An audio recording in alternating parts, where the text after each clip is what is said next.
Good morning everyone. Today is our revision 5 of physics and I told you yesterday that we will solve numericals of your course book of chapter 1. हम लोगों ने chapter 1 के NCERT के numerical solve करे थे, HM publication के numerical नहीं solve करे थे. तो आज हम लोग वो न्यूमेरिकल सॉल्व करेंगे. देखिए हमारे पास 2 days हैं और न्यूमेरिकल्स में 22 हैं.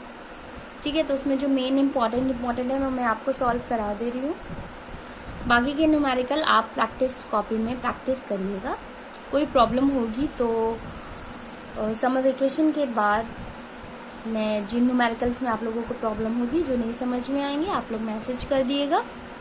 मैं एक वीडियो बना दूंगी और उसमें सारे न्यूमेरिकल्स कवर कर लूँगी. ओके, सो सबसे पहले हम सॉल्व करते हैं numerical 1. A ball starts moving with an acceleration of 4 meter per second square. Find out its speed after 4 seconds. तो देखिए जो हमें दिया होता है पहले हम सबसे पहले वही लिखते हैं. गिवन यानी कि दिया है. तो क्या दिया है? Acceleration means a 4 metre per second square और टाइम दिया है t 4 सेकेंड. और क्या पूछा है हम लोगों से? Find out its speed. ठीक है, आफ्टर 4 सेकेंड. तो स्पीड पूछी है.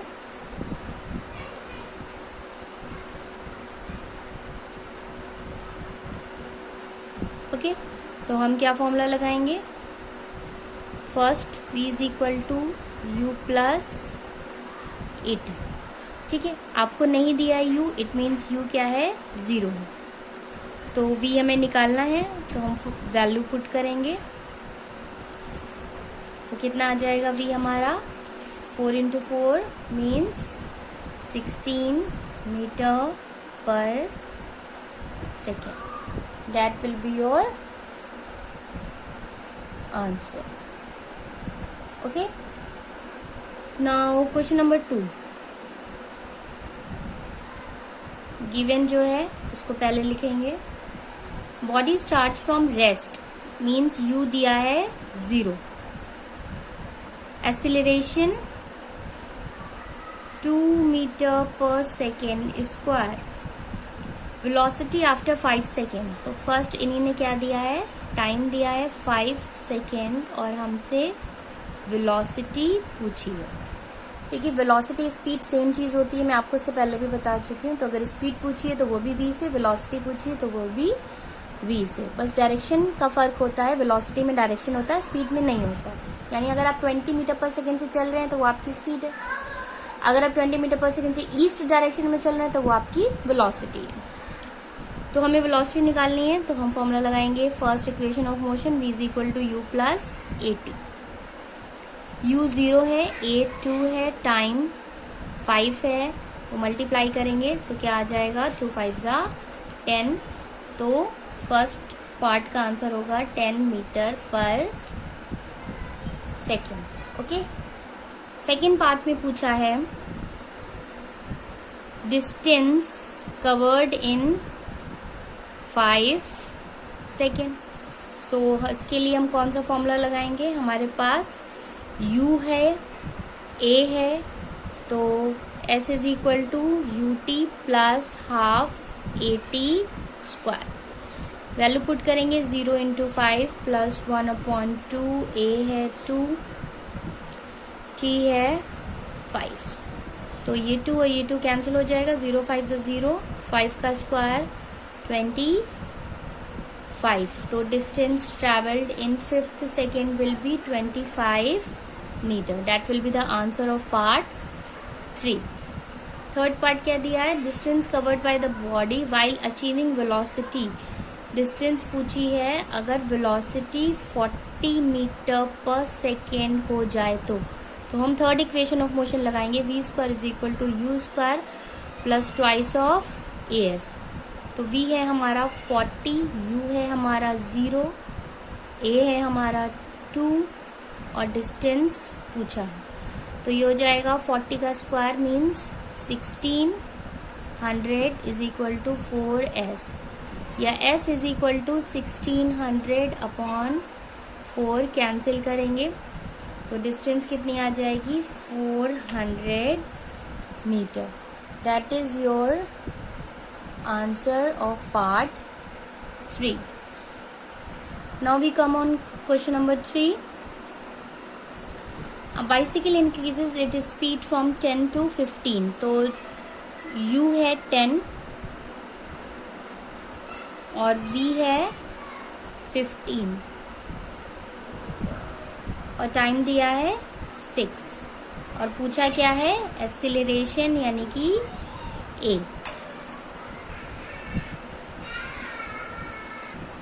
ओके, तो हमें दिया है v दिया है u दिया है t दिया है a पूछा है, तो हम कौन सी इक्वेशन ऑफ मोशन लगाएंगे. First v is equal to u plus a T.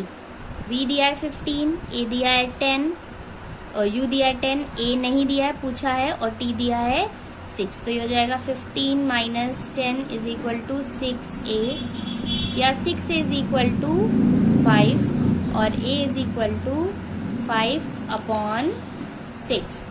तो 5 अपॉन 6 क्या हो जाएगा, सब किलोमीटर पर आवर में दिया है लेकिन टाइम हमें किस में दिया है, सेकेंड में दिया है. तो पहले हमें सबकी यूनिट सेम करनी पड़ेगी. ठीक है, तो हमें ये सेकेंड को, जो टाइम हमें 6 सेकेंड दिया है उसे हमें आवर में चेंज करना पड़ेगा. तो चेंज करने के लिए हम क्या करेंगे, इसको 60 से जब डिवाइड करेंगे तो ये मिनट में बनेगा और फिर से 60 से डिवाइड करेंगे तो ये आर में चेंज हो जाएगा. तो ये 1 तो ये हो जाएगा 1/600 आर. तो हमें यहाँ पे लिखना पड़ेगा 1/600 यानी कि a/600. Okay,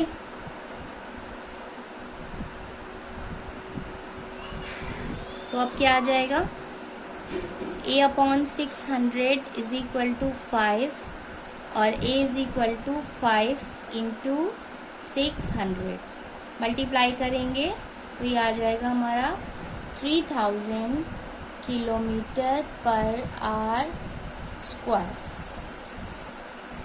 that will be your answer. Then we solve question number 6. A train is moving with the velocity of this, means v is given as 20 meter per second. It stops after 10 seconds when the brakes are applied.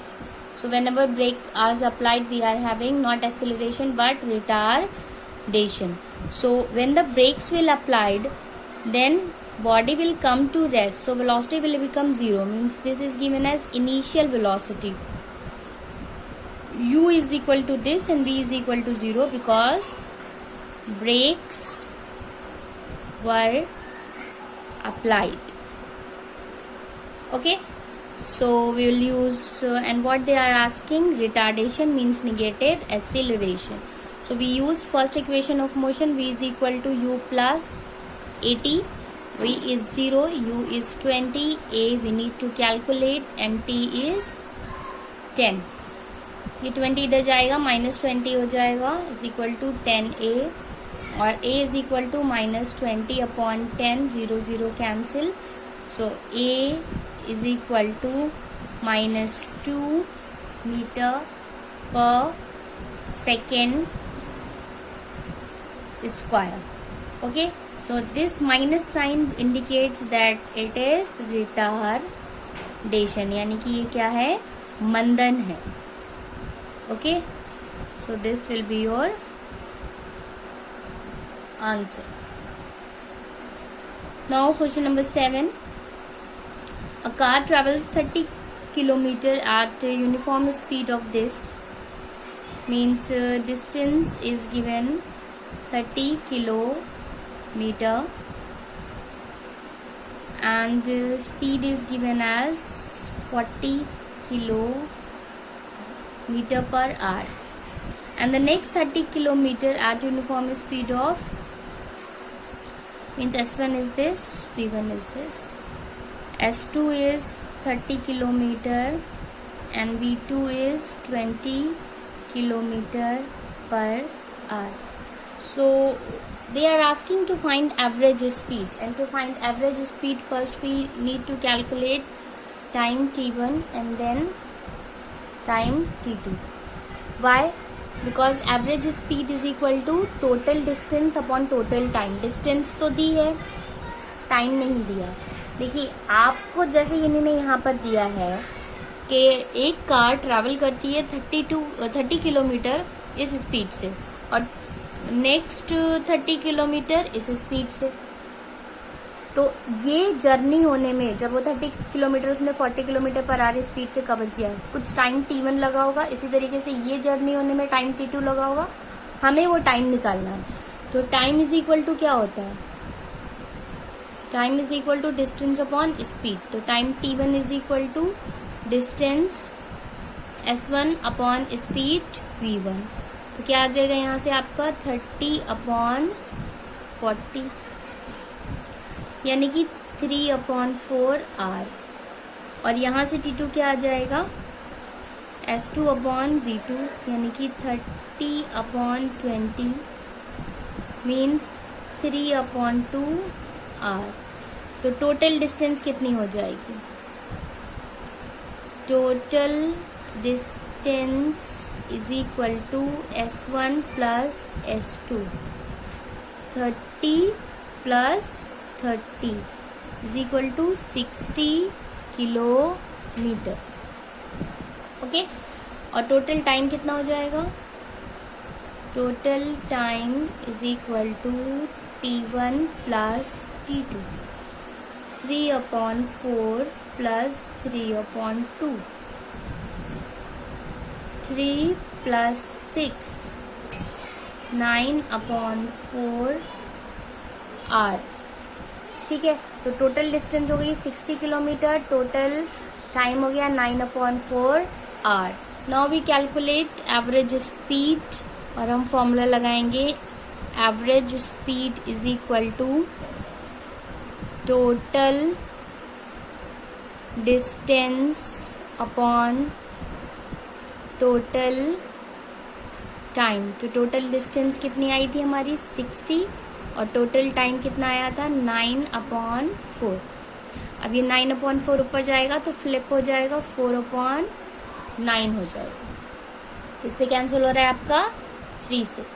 3 3 3 2 तो ये आ जाएगा आपका 80/3.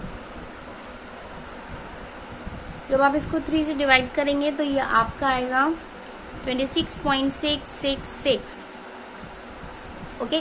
जिसको आप near about लिख सकते हैं 26.67 kilometre per hour. And that is your answer.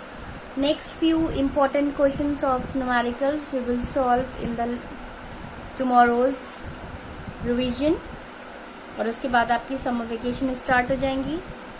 किसी क्वेश्चन में कोई प्रॉब्लम होगी तो आप मुझसे मैसेज कर दिएगा और मैं फिर उसका वीडियो समर वेकेशन के बाद अपलोड कर दूंगी. That is all for today. Have a nice day everyone.